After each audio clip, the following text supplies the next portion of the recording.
God, my guardian dear, to whom God's love commits me here.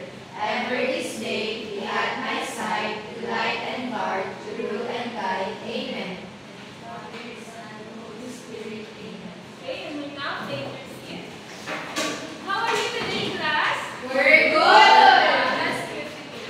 So, before we start our discussion, let's have an activity. And we will call it. Please read, everyone. Weather it out, act, solve, match. So, listen carefully and here's our instruction. So, I will divide you into two groups. The first row is the group 1 and the second row will be the group 2. Each group will choose 3 representatives, 1 for each station. The rest of the group members will stay seated and get ready to guess based on what their representative will show. At station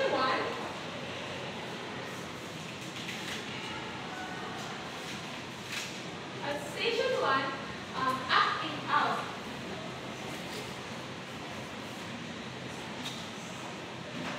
So, at station 1, acting out, the representative will pick a weather team puzzle. Here is the puzzle. And once the puzzle is completed, they will pass it to the next representative at station 2. So, station 2 is puzzle kit. Entitled puzzle kit. So, the representative at station 2 will look at the completed puzzle and silently act it out what they imagine during the type of weather. They can use the different object here to help the group guess more easily. And the group must quickly guess what type of weather is being acted out.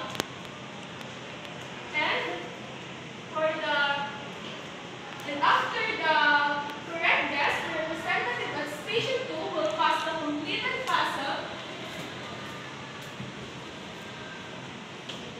to the representative at station 3. So, the station 3 is titled Much into the Weather.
and then the ice cream. Okay, very good, group 1. Then let's give them 5 claps. Okay, next for the group 2. Station 3.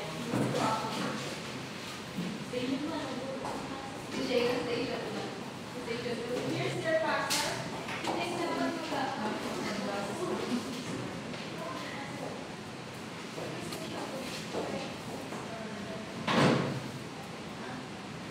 Bilang station 1, station 2 yung mag-a-split out. Okay, we start now.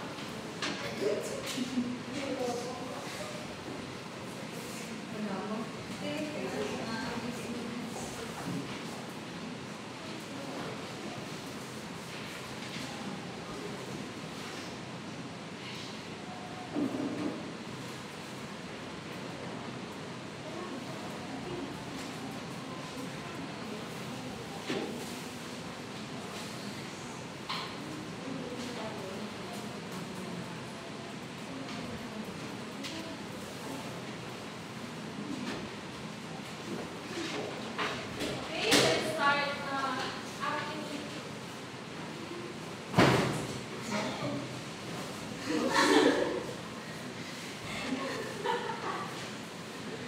Okay, the rest of the members, can you do that? Sa tingin niyo, ano kaya ang isa ang mali? Rainy.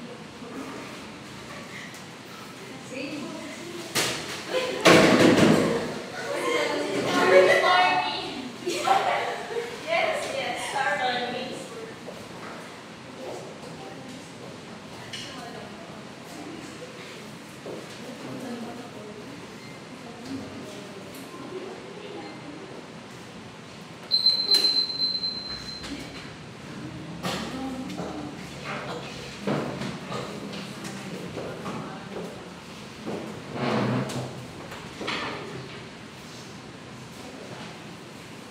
Picture this is what the picture that we use. So since po our group mates made a puzzle that shows a stormy, then we reacted it po. So basically I think po, or we think that these 4 objects po, like the boots, the raincoats, and the umbrella can use po in stormy weather since it could be there's a possible rain. Okay, very good. Now let's give them 5 claps. Okay, for our guide question. So based on our activity, enumerate the different types of weather that each group has identified. Okay, The different types of weather that each group has identified is sun, sunny, and stormy. yeah, very good. So ang nabuo nilang puzzle kanina ay stormy and sunny. And so meron din iba't iba pa, meron din iba pang types ng weather kagaya ng cloudy, rainy, and windy. So for the question number 2, what pictures or objects did your group connect to each type of weather? And why is it important, or why do you think it matches the weather? So, for the group 1, ano yung mga picture na na-connect nyo or na-match nyo sa weather na inyong nabili? Okay, sige. Picture, ang aming po kasi na-find out sa station na ato po is so nakulat pa natin yung picture na 3 pictures po. Yung kung sunglasses, yung cup, and then ice cream po, it connected to the sun. Why? Kasi po, mainit po ako. Because because it's so hot in the Philippines. Okay, very good. So, for the group 2, why do you think nagsulat yung mga picture na kinabit nyo sa weather na inyong nabili? Ano kayong mag-value dito sa weather na yun? Ano po, teacher? Yung 4 na po yan, tulad po ng nasabi namin kanina. Dahil po, storm po yung nakuha nila, tapos may malakas na pagkulog, pagtikat at pag-ulan. So, yung 4 na po yan, is pwede natin gamitin para hindi tayo Okay, very good. So, for the question number 3, how can this activity help you better understand different types of weather? Or why do you think it's important to know the different types of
divide you into two groups. The first row will be the first group and the second row is the second group.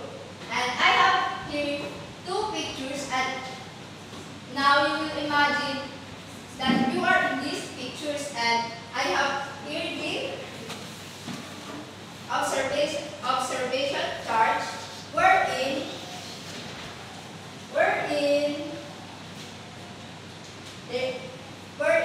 the categories weather type, sky appearance, wind, temperature, and season. Yes. So in this chart, you will guess what is the weather type based on what you see in these pictures, and when bird appearance is ano ang nakikita nyo appearance within these pictures, and for the wind, do you think their wind is strong or gentle? And for the temperature, does it look hot or cold? And for the last is, you will guess the season. It is stormy, rainy, or etc. Last, do you understand our activity? Yes! Now I will give you this observation chart, and I give you 10 minutes to complete.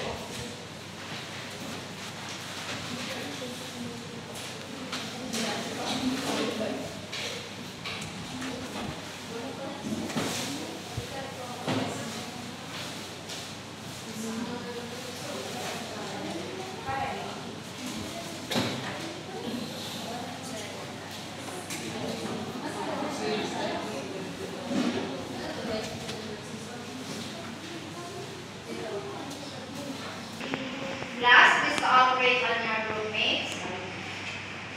Yes, teacher.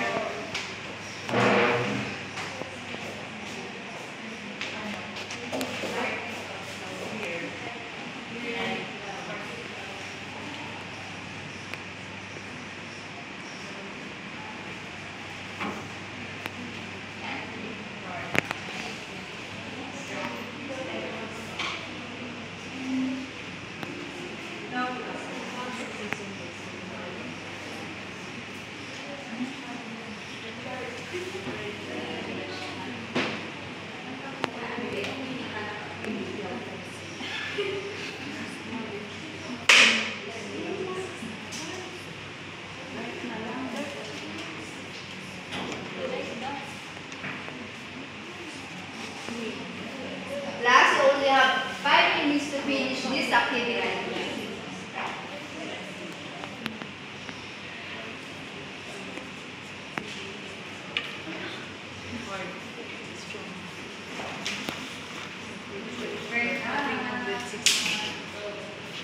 We're done. We're done. We're done, teacher. We're done. Okay, we will wait the group 1 to finish their activity.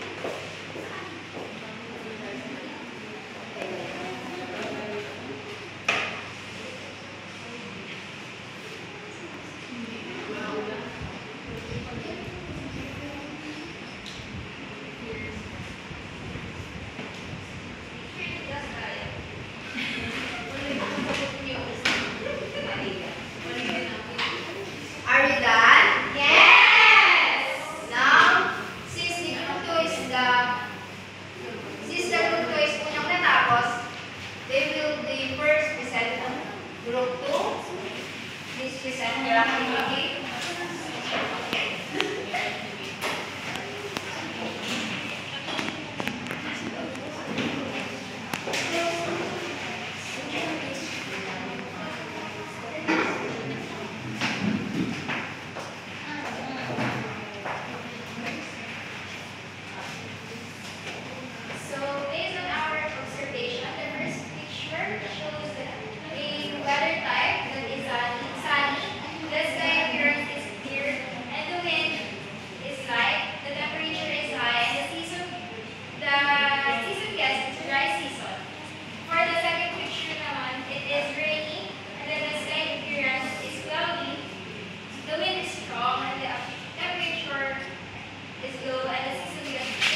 So for the sunny, we can see that it is very light, and for the second is dark.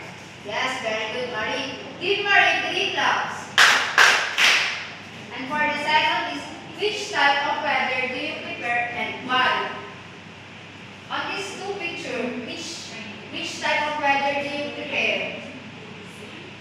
Yes, Kirsty. Why? Because we can do a lot of things outside. What a lot of things? Playing.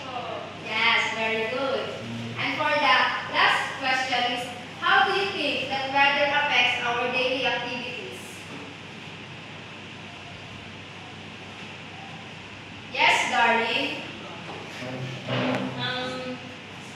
Some weathers po like sunny, we can do much things. There are things po that we can do. Like for example, it is hard for us to sleep because it is very hot. But on the other hand, when the weather naman po is rainy, we cannot do other things din po like planting, Thank you, darling. Very good.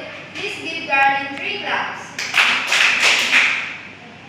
And now we will proceed to our discussion for today, wherein teacher Shireen will discuss. Class, so did you enjoy our previous activity? Yes. So let us move on for our new topic for today. So our topic for today is all about Weather patterns, different seasons. Okay, so next one. But before that, let us identify what are the objectives. So the first one is identify the factors that determine the climate in the Philippines. The second one is describe weather patterns and different seasons in the Philippines. And lastly, show awareness of the weather change in local communities. So let us identify what is weather pattern is all about. So let me read. Weather is the condition of the atmosphere in a particular place at a particular time. It affects your day-to-day activities and determines what activities you will do for the next day. And then weather changes from time to time. Repeating weather conditions over a period of time is called a weather pattern. The average weather pattern in a certain area over a long period of time is the area's climate. So, ibig sabihin, weather pattern is the weather condition na nagbabago siya from time to time. So, siya ay hindi siya nag-i-stay from a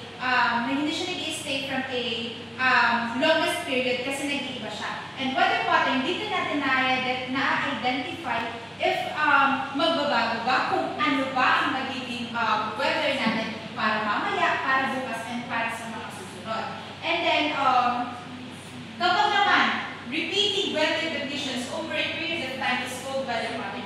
Ibig sabihin naman ito, like for example, pamula Monday hanggang, for example, Monday to Friday, para na-observe mo na every afternoon ay umuulan or kaya medyo, kumbaga parang malilong, yun yung paulit-ulit na nangyayari cycle for about 5 days. So, ang tawag na is a repeating weather is a weather pattern. So, kapag naman titignan ang average weather pattern sa isang lugar o sa mahabang panahon, karaniwan ito ay 30 o higit pa. At ang tawag doon ay climate.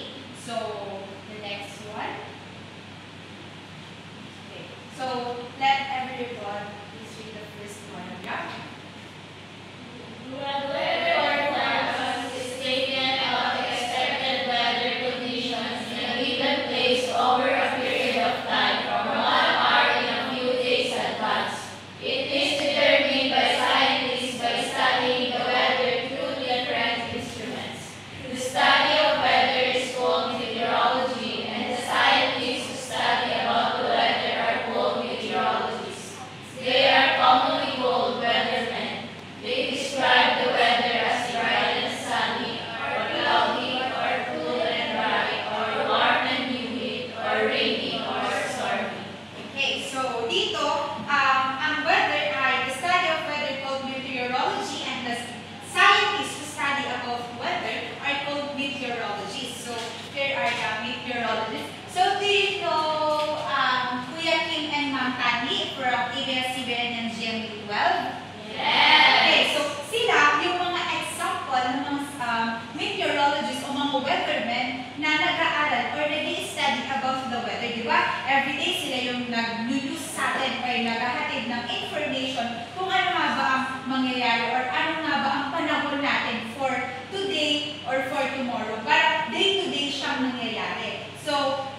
are called weathermen. And then they are commonly called weathermen. They describe the weather as bright and sunny when the sun is shining with no clouds. Like for example, yung talagang makikita mo ang sobrang aliwalas ng panahon. And cloudy when the sky is covered with clouds. Di ba minsan malalaman natin na parang natatakluban na ng langit, natatakluban na ng mga clouds ang langit. So di ba minsan napapansin natin yun. So they are called cloudy. And cool and dry naman when the temperature is low and there is little moisture in the air. So kapag mababa ang temperature. Kapag naman warm and humid when it feels hot and the air is full of moisture. So kapag sobrang init. And rainy, syempre, when it is raining. And then lastly, the stormy is when there is storm with thunder, lightning, and strong winds kapag may bagyo. And then this one naman is weather forecast is based on the analysis of the different elements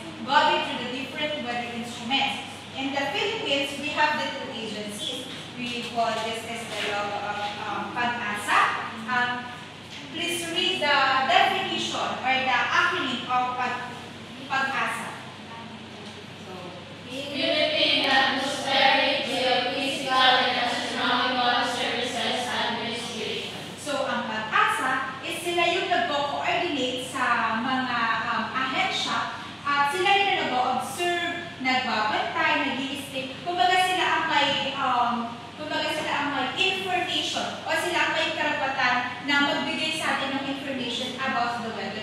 And dito sa Philippines, naging dalawa na siya. Kasi ang alam ko dati isa lang, pero naging dalawa na siya, ang WMO. So again, what is the acronym of WMO? World Meteorological Organization. So dito naman, kumbaga parang magkaunay sila, kumbaga parang sila yung nagsasabing para magbigay sa atin ng information about the weather. So the next one naman, let us identify the different weather elements. So kanina na-identify natin or nalaman natin ang weather pattern as the weather. So let us identify weather elements. So we have the first one. So can you please read? Temperature is the hotness or coldness of the air around us. It differs from place to place. Places near the equator receive the direct rays of the sun. That is why they experience high temperatures. The places that are far away from the equator receive less radiant, and so they have low temperatures. Scientists use the thermometer to measure temperature. Okay, thank you. For the first weather elements, we have the temperature. So, ito yung ginagamit ng mga scientists para ma-measure ang temperature if it is hot or cold. So, it differs from time to time or from place to place. Kumbaga, nagbabago siya, hindi siya nag-i-stay. And places that are near equator, which is imaginary line, around the middle of the earth, receive more direct sunlight. As a result, these places from higher temperature. Ibig sabihin, ang mga lugar na malapit sa equator, sila yung mga nakaka-receive ng so much hot. I mean, kumbaga sila yung high temperature. While malayo naman or far away from the equator, sa line, sila naman nakaka-receive ng low temperature. Hindi ganon ka-init. So, that is temperature. Again, anong ginagamit ng mga scientists to measure the hotness and the coldness? Thermometer. Okay, so the second one is humidity. Humidity is the amount of water vapor or moisture in the air. An indicator that humidity is high is when the body feels warm and sticky. The instrument used by scientists to measure relative humidity is called psychrometer and hygrometer. So this is the picture. So ito naman yung humidity. So ito naman yung ginagamit ng mga scientists para masukat ang amount ng water vapor or ng moisture sa hangin. So minsan ba nakakaramdam ba kayo parang sobrang lagkit? Yung parang kapag diba, sobrang lagkitin, ganon. Like kumbaga parang konting pawis na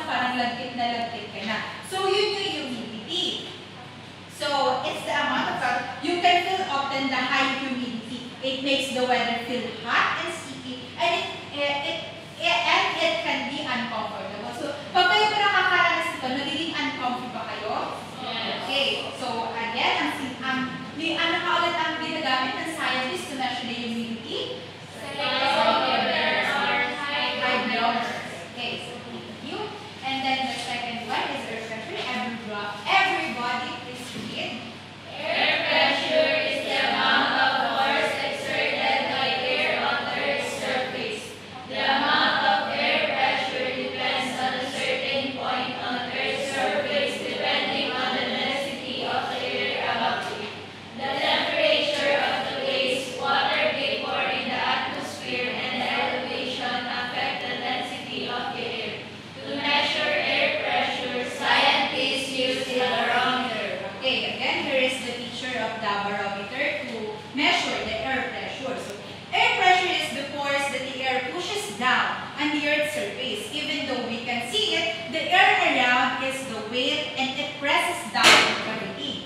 The amount of air pressure in place depends on how much air the above point, and this affected things like, the first one we have three, the temperature, the water vapor, and the elevation. But the temperature warm is lighter, so it creates less pressure. And then the water vapor, moist air, is lighter than the dry air. And then the elevation is higher places have less air above them. So again, to measure air pressure, scientists use barometer. Okay, so the next one. Wind. Wind is the moving air. It is caused by unequal heating of Earth's surface. When air is heated, it rises and its density decreases and forms a low pressure. The cooler air becomes denser and moves below the heated air, thus causing a high pressure.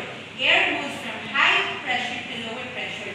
An anemometer is used to measure the speed or how fast the wind is blowing or wind velocity. So, ibig sabihin, wind is a moving air. So, here is the picture. So, ito yung ginagamit ng mga scientists. Ano nga lang yung ginagamit ng mga scientists? Anemometer.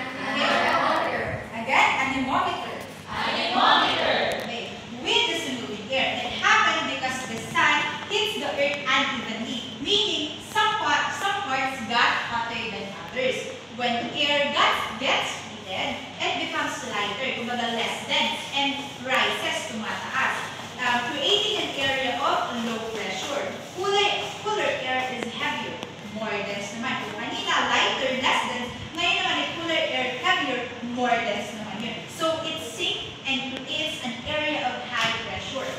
Air always moves from areas of high pressure to low pressure. Diba nalilinig natin minsan, low pressure area, high pressure area. And this movement of air is called wind. So again, ano ginagamit ng mga scientists? Anemometer. Okay, so thank you. And then the next one is the wind direction. So everybody please read. Wind direction is determined by using the wind wing. The wind is named according to the direction from which it is blowing. A wind blowing from the north to south is called the north wind. Okay, thank you. So, wind direction tell us where the wind is coming from. So, ito yung ginagamit. Di ba kung mapapansin natin, mayroong south, may west, may east, at may north. So, dito sa paggamit nito, ma-identify ng mga scientists kung saan nanggagaling yung hangin. Halimbawa, for example, yung ang gumalaw dito is from itong S, south. So, ibig sabihin, ang hangin ay nagmumula sa south. Kapag naman north, kapag L is nanggagaling naman siya sa hilaga, sa north. So, winds are made based on the direction they come from, not where they are going. Again, direction they come from, not where they are going. Ibig sabihin, kung saan nagmumula, hindi kung saan papunta. Magkaiba yun. For example, again, if the wind is blowing from the north toward the south, it is called north wind. So, doon kasi siya papunta, doon nagmumula, hindi kung saan papunta. Okay. So, again, what is the instrument? Wind vane. Okay, very good. And then, I think this is the last when we read, or tiny droplets of water suspended here, they are formed as warm air rises and cools. The main types of clouds are cirrus, cumulus, stratus, and nimbus clouds. Rain is a liquid precipitation, while hail or sleet solid precipitation that falls like balls or lumps of ice. This happens when raindrops fall through earth where the temperature is below 0 degrees Celsius. The rain gauge is used to measure the amount of rainfall. Again, ano nga ulit ang ginagamit ng mga scientists to measure the amount of rainfall? Rain gauge. Ayan. So, may makikita tayo na parang ito yung parang lalagyan na ulan. So, let me first, isa-isahin kung ano ba yung cirrus, cumulus, stratus, and nimbus clouds. So, kapag naman cirrus, so here is the cirrus clouds. You see cirrus clouds? So, there are, this is thin and wispy, high in the sky. So, di ba, minsan nakakakita tayo na parang ito ay ihahalin ko lagi sa parang ano, yung parang tuldok-tuldok, pero parang magkakahiwalay. So, ito ay manipis lang, and then high in the sky. Kung parang nasa taas siya, yung parang sobrang taas niya. And then, the second one is cumulus. So, this is the cumulus cloud. So, this is the picture of cumulus cloud. So, big and fluffy that cotton, di ba? Parang siyang bulag, sobrang laki na. Minsan ako, like for example, this one, I think this is the cumulus cloud. Kasi ang lalaki na. Yes. Di ba? So, yun. So, those clouds are cumulus cloud. Big and fluffy like cotton. Then the third one is stratus cloud. Flat and spread across the sky. Ibig sabihin, ito yung parang manifest, tapos nakakalat siya kung parang bihira ko makakita ng color blue. Natatakluban siya ng puro mga ulam, ng mga clouds. So again, this is the stratus cloud. And then the last one is the nimbus clouds. Ito naman ay dark clouds that bring rain. Di ba minsan na napapansin natin, diklog na, uulan na, gano'n. So I think this is the definition, diklog na, or the other term for nimbus cloud is diklog na, diba, sa atin kapag aanis. Diklog na, sino na, mga gano'n. This is the sign na parang uulan na, or kaya parang papatak na ulan. So para siya ay dark clouds that bring rain. So when these water droplets become heavy, they fall to the ground as precipitation. Rain is a liquid water. So, di ba, ulan naman ay water. Liquid talaga siya. So, nababasa tayo. Hail or sleet are solid, frozen bald ice. This happens when raindrops fall through very cold air below 0 degrees. So, again, this is the 4 types of clouds. Next one. So, let us identify if you know the weather data. So I have here a chart which is the interpretive data on the average rainfall of places. Okay, so this the interpreting data on average rainfall of places. So, dito ko na lang ikakain.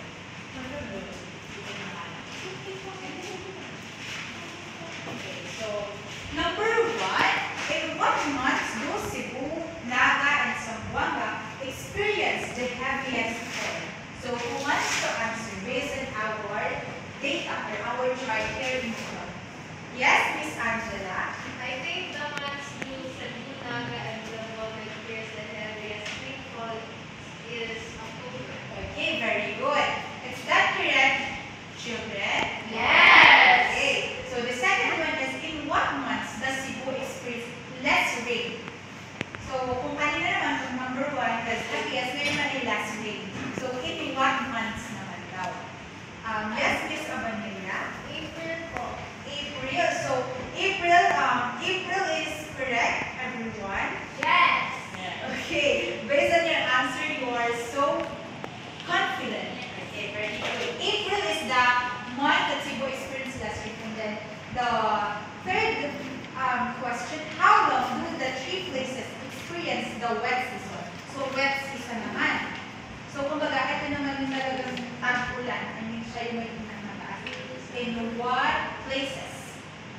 Or how long? Yes, Miss Aline? 7 months, June to December. Very good, 7 months. 7 months, is that correct, children? Yes. Okay, so 7 months. And then for the fourth,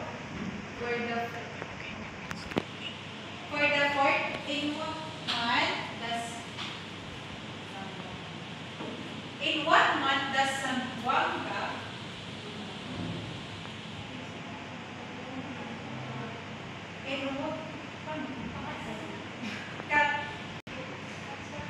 Okay, so number 4, in what month does Zamboanga experience a dry season naman? Kanina wet season, ngayon naman dry season. Zamboanga in what month daw? Yes, Miss Abanilia. In what month?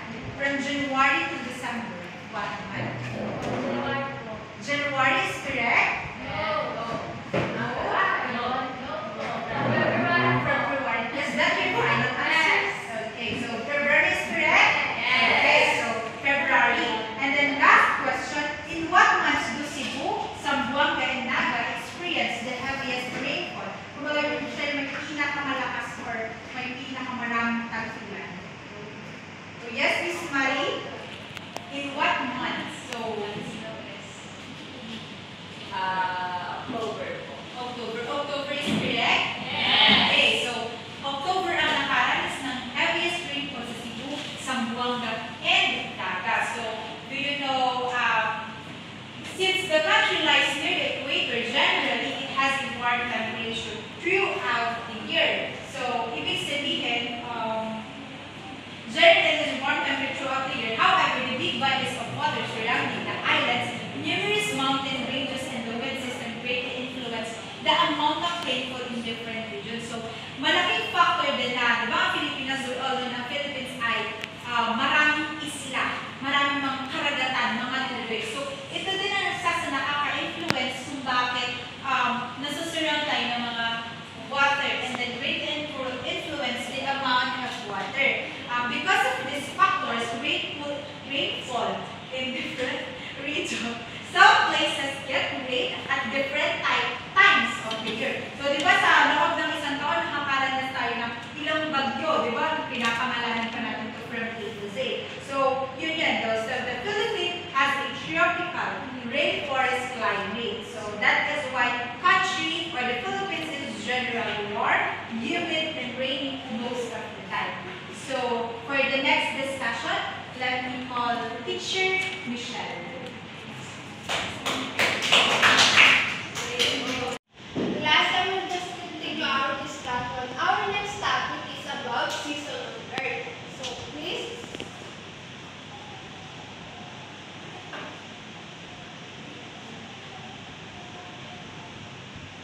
Please read everybody.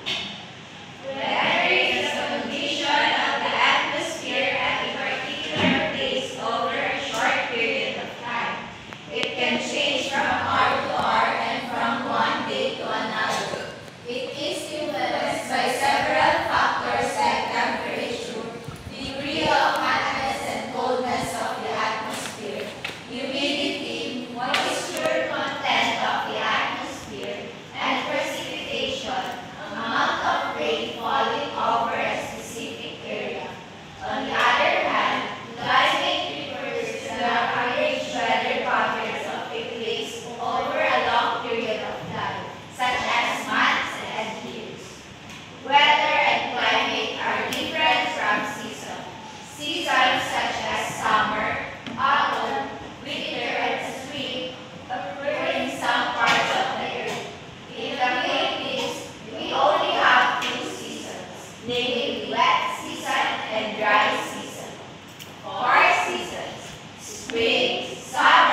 sa Pilipinas, kaya mas nararanasan natin ang sobrang init dahil tayo ay tropical country.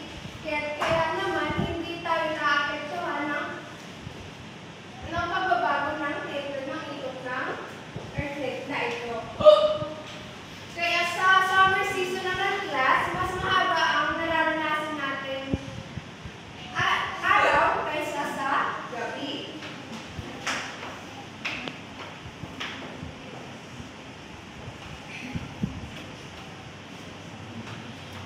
Next naman ay ang autumn fall. Dito naman class, nag-uumpisa naman ang tinatawag nating taglagas. Dito naman, naapektuhan yung sa earth filter natin. Kaya naman, habang papalayo tayo sa araw, nararanasan natin ang pagbabago ng mas mahaba na yung nararanasan natin gabi kaysa sa umaga or mas nalalayo na tayo sa sunlight. Next naman class ay ang winter season. Dito nararanasan ang sobrang taglamig. Ang next naman class dito sa South Pole, ito ay habang papalayo tayo sa sun ay mas na-contain yung ating nararanasang init. At ito na ay habang papalayo ng papalayo, mas nararamdaman natin yung taglamig at mas mahaba yung nararanasan natin. Mas maiksi yung nararanasan natin daytime kaysa sa nighttime. Okay class, can you define to me what are the 4 seasons?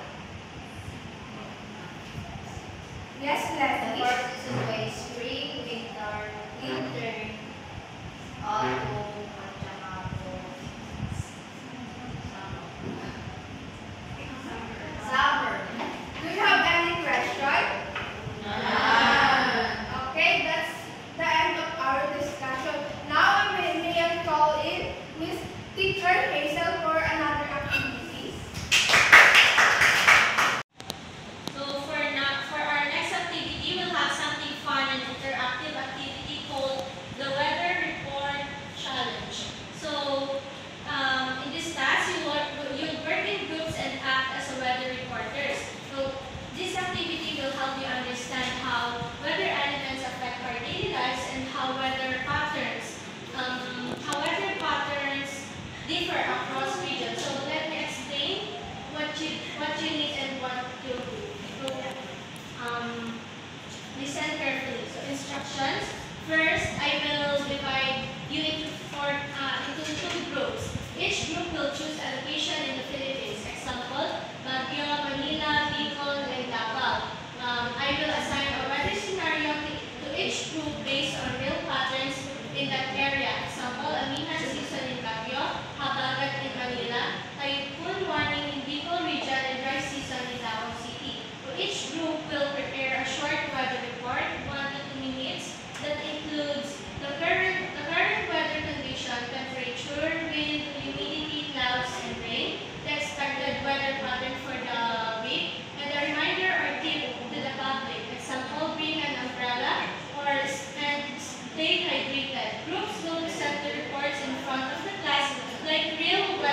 Lassie?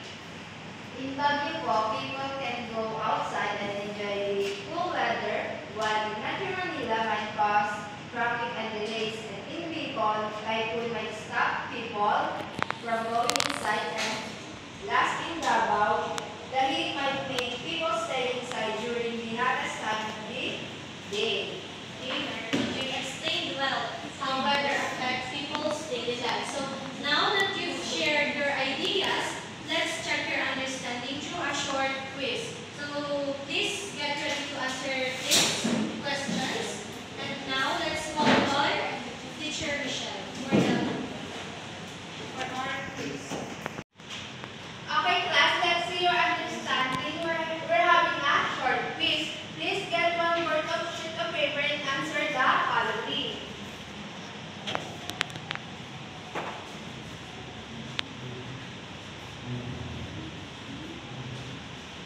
Are you done, class?